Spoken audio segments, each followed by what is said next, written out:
ფაბიანოს ჭადრაკის ტურნირში მინიმუმ 6.5 ქულის აღება უნდა, ესე იგი მინიმუმ 6.5 უნდა რომ აიღოს და ნებისმიერ მოგებას მისთვის ერთი ქულა მოაქვს, ფრესკი ნახევარი ქულა. შეადგინეთ უტყობა, რომელიც გვიჩვენებს თუ რამდენი თამაში უნდა მოიგოს, ანუ W და დაამთავროს ყაიმით, ანუ D, ფაბიანომ რომ შეძლოს 6.5 ქულის დაგროვება. ესე იგი, ვიცი რომ W არის მოგება თამაშის და ვიცი რომ ეს აძლევს ერთ ქულას, ქულა მოგებით. ეს არის ერთი ქულა.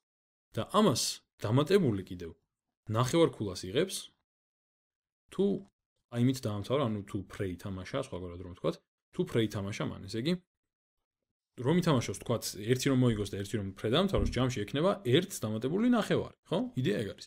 უბრალოდ, არ ვიცით რამდენს მოიგებს, რამდენს ითამაშებს. მაგრამ ჩვენ რა გვინდა? ჩვენ გვინდა რომ მან დააგროვოს მინიმუმ 6.5 ქულა, ანუ 6.5-იც რომ დააგროვოს, ეგ უკვე აწყობს. ამიტომ ესე თუ შევხედავთ, მოდით ბარემ მივაწერეს რა არის.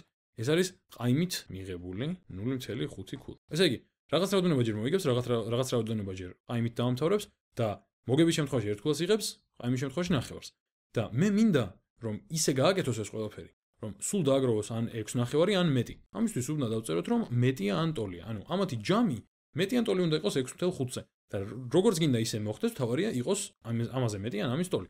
მაგალითად, შეიძლება მოიგოს 6-ჯერ და ერთხელ ყაიმით დაამთავროს, ან შეიძლება ვთქვათ, მოიგოს 5-ჯერ და 3-ჯერ ყაიმით. მნიშვნელობა არ აქვს, უბრალოდ გვინდა რომ აი ამათმა ჯამმა დააკმაყოფილოს აი ეს, რომ იყოს მეტი ან ტოლი 6.5-ზე.